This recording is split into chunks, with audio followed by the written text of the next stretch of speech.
Watching this game was like being stabbed by 1,000 knives. Look, I never expected to become a Boston Fleet fan. And yet, with every Boston game I watched, I couldn't help but fall more and more in love with this team. Initially, I didn't want to make this video. I didn't want to give the Minnesota Frost any more publicity, and I wasn't sure if Fleet fans would even want to watch it unless you're a masochist like me. This was the most gut-wrenching game I've watched maybe ever. And while this channel usually celebrates the happy stories, sad stories are worth telling too. We need to document how this feels right now so that when we win the cup next year, it'll be that much sweeter. In case you don't already know the context, the Fleet were playing at home in Boston, and Fleet vs. Frost was the matchup of last year's Walter Cup final, where Minnesota raised the Walter Cup in this very building after shutting out Boston in Game 5. But let's fast forward to present day. The Boston Fleet needed just 1 point out of this game, any result other than a regulation loss, and they would clinch a playoff spot.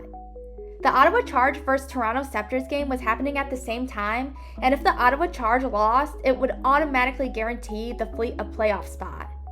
Frankel had been out the past 2 games after this collision with Stacey in the World Championships, but she was back in goal for the Fleet today. First period. Curl-Salemme scored just 2 minutes and 23 seconds into the game. Stecklein scored less than a minute later. The Minnesota Frost were up 2-0 after just 3 minutes. Now I think the story coming out of this will be like, maybe Frankel wasn't ready to go, but as a viewer, it felt to me like the play in front of her was not there. And at this point, I was like, yo, what the fuck are we doing? But then I was like, okay, we have a lot of time to come back. We just need 2 goals. At 16 minutes, Keller took a cross-checking penalty behind the play, and Coyne capitalized just 13 seconds into the power play. Make that 3-0 Frost. Channel Watkins took a hooking penalty at the end of this period, and the Fleet did have 1 good scoring chance on their power play, but they weren't able to convert. I was already feeling pretty terrible about this game, but at first intermission, I had some time to decompress, and I was like, rationally, it's entirely possible for Fleet to come back with 3 goals in 2 periods. No need to freak out. Plus, the Ottawa vs. Toronto game was still on, and they were tied, so Toronto could still bail out Boston. To start the second period, Coach Kessel pulled Frankel out of goal and put in Peslarova. Honestly, I felt really bad for Frankel, but I understand, like, something had to change. And the Fleet did seem to have some more energy starting this period. But Jakes killed that momentum as she scored 6 minutes into the period. Kava took an interference penalty for Minnesota, which gave the Fleet another chance on the power play, but again, they were not able to convert. At 14 minutes in, DiGirolamo took a tripping penalty, which would give Minnesota their second chance on the power play.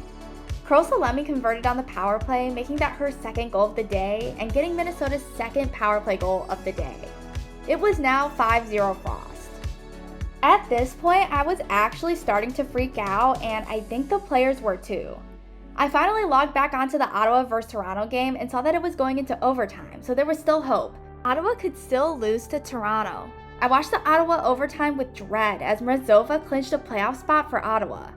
My heart dropped. But in a way, it was good to know the stakes.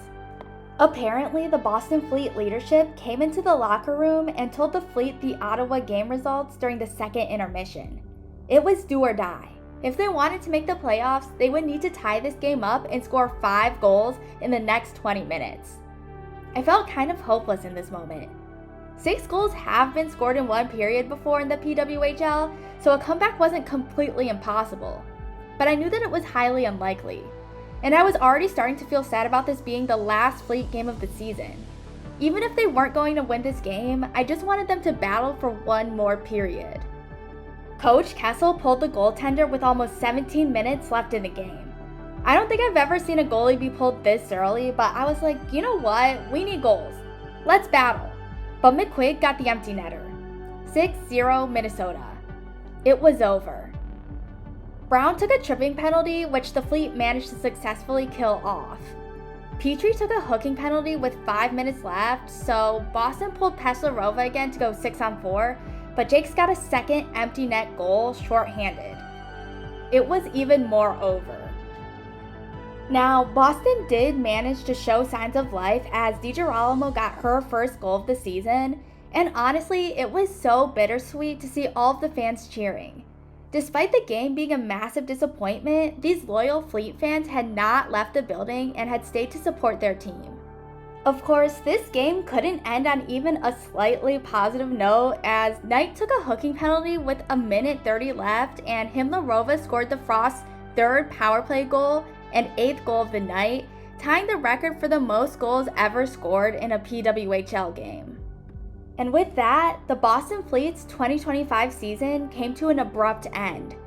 Not only was this their worst game of the season by far, but it had the worst consequences.